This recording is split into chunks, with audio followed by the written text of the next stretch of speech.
Hey everyone, gwyned here, doing a special edition of Standard Pauper Deck-Tech.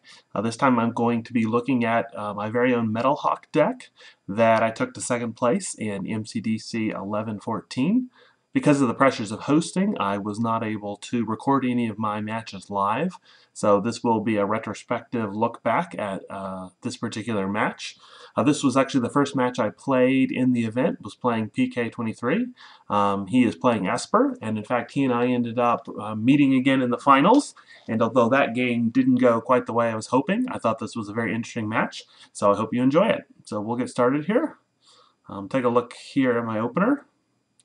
Now I'm advancing very slowly because I end up having to mull. You'll see here, end up with a 5 land, 2 spells, Silverlock Lifestack, and Perilous Mirror, just not really going to cut it for a good opener. This deck really wants to get going really fast, and there's very little that that kind of opener would do, so I had to ship that. So you will see that I will go ahead and choose to mulligan that. My opponent ends up mulliganing as well, so that made it a very easy decision for me to go ahead and mulligan.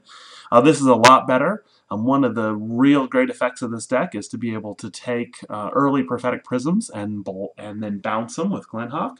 So this is a great opener. 2 land is exactly what you really want to see as an opener, and hoping that you can draw a third one by the time turn 3 rolls around. So I end up keeping this, and I should mention my opponent won the dice roll, and he chose to go first. So opponent starts out with Bojuka Bog, so the first hint that he's probably playing Esper. Here just makes sense to go ahead and drop that Evolving Wilds. I will go ahead and fetch out a mountain and then pass the turn back to my opponent. And he untaps and ends up playing out just a second land. It's always good when you're playing Esper. Some players now have started including Mana Leak into their list, and so on turn 2, it's nice not to see an island on the other side of the virtual table, so I don't have to worry about any counter spells.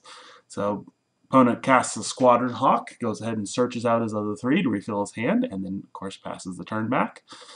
Here have a couple different options, but because my opponent played the Squadron Hawk, I went ahead and just fetched the Prophetic Prism. Could have run out my own Squadron Hawk there in order to block, but really like the ability on turn 3 to bounce a Prophetic Prism, and when I get that Metalhawk into play.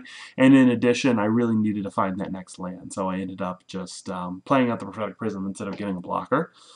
Didn't find a land, unfortunately, so hopefully I'm able to find it at my next draw step. Opponent attacks for 1, goes ahead and finds that island, but fortunately goes ahead and uses it to cast a Seagate Oracle, and now it's very clear my opponent is almost certainly playing Esper, although it's possible it's 4cc. I don't know how many 4cc lists run Bojuka Bog. It really makes it more difficult. Depends on the build, I guess, and I'm not as familiar with the winning list there. If it runs that or not, I'll have to look that up. So opponent searches that out and then passes the turn back. And my turn, I draw yet another Metalhawk. Still don't have a land, so here I'm forced to just go ahead and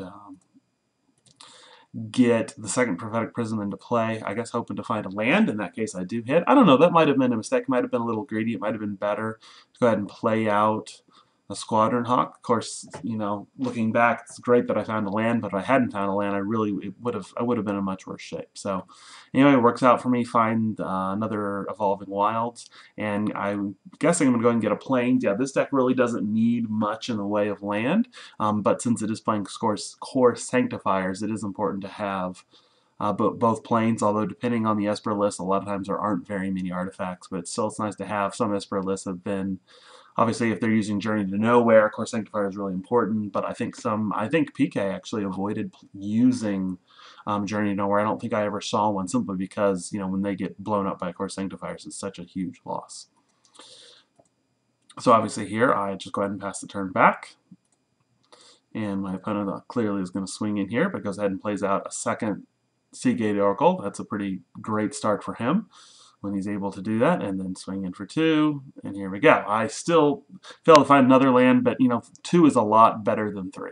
Once you've got 3 lands, you're really able to do something. So here, I'm going to go ahead and get a Metalhawk out so I can get a Prophetic Prism back in my hand, which really is the key to this deck, man. If you can keep bouncing those Prophetic Prisms and get a lot of value out of them, I'll tell you what, it's almost as good as having a draw spell. So, and getting that Glenhawk down early and getting those beats in the air really quickly is really great. The fact that it can block Squadron Hawks all day is also a huge advantage.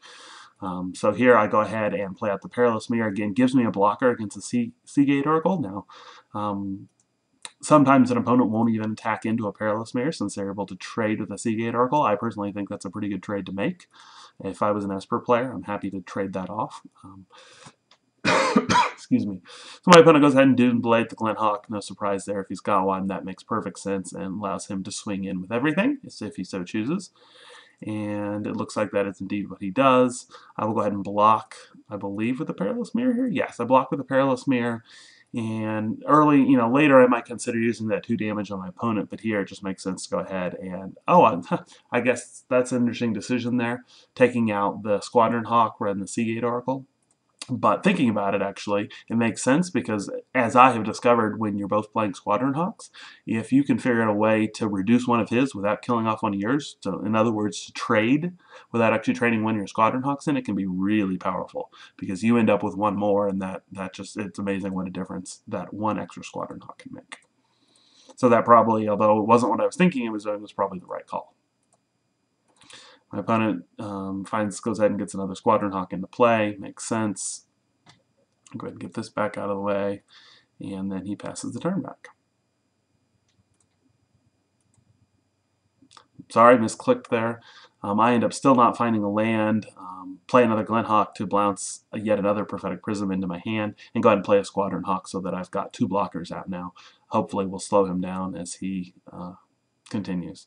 Definitely short on land here, which is unfortunate. This list does run 22, which seems like it should be able to find more than 3, so definitely had some problems this game. Now, interesting there, my opponent, despite having clear advantages, goes ahead and decides not to attack there. Not sure if that was a mistake or not. Obviously, if he had attacked with a Squadron Hawk, he could have lost one. Attacked with a Seagate Oracle, could have traded a Squadron Hawk for one of them. So I suppose that's probably the right call, but it is interesting nonetheless. All right. So my turn, go ahead and find a Core Skyfisher. Can never go wrong with that. It's almost as good as a land draw in some cases. Allows you to do lots of different things if you're short on land. Be able to really squeeze 1 extra mana even out of the lands that you have. So clearly here that is what I'm going to do. Go ahead and play out the Core Skyfisher and bounce a tapped land. And that allows me to replay the land and then actually could have squeezed 1 more out had I really wanted to. It floated a mana, but there really was no need for that in this particular instance. So then play out the Prism, hoping again to find a land so that I can, not miss all my land drops. And in this case, it works out. Now, clearly here I can't play it because I already have had a land come in because of the Core Skyfisher shenanigans, but still, it's a great move. Don't really want to trade a Glenhawk at this point for 2 of the Squadron Hawks. So rather keep it back on D, especially since there is a 7-point deficit in our respective scores. So here I just go ahead and pass the turn back.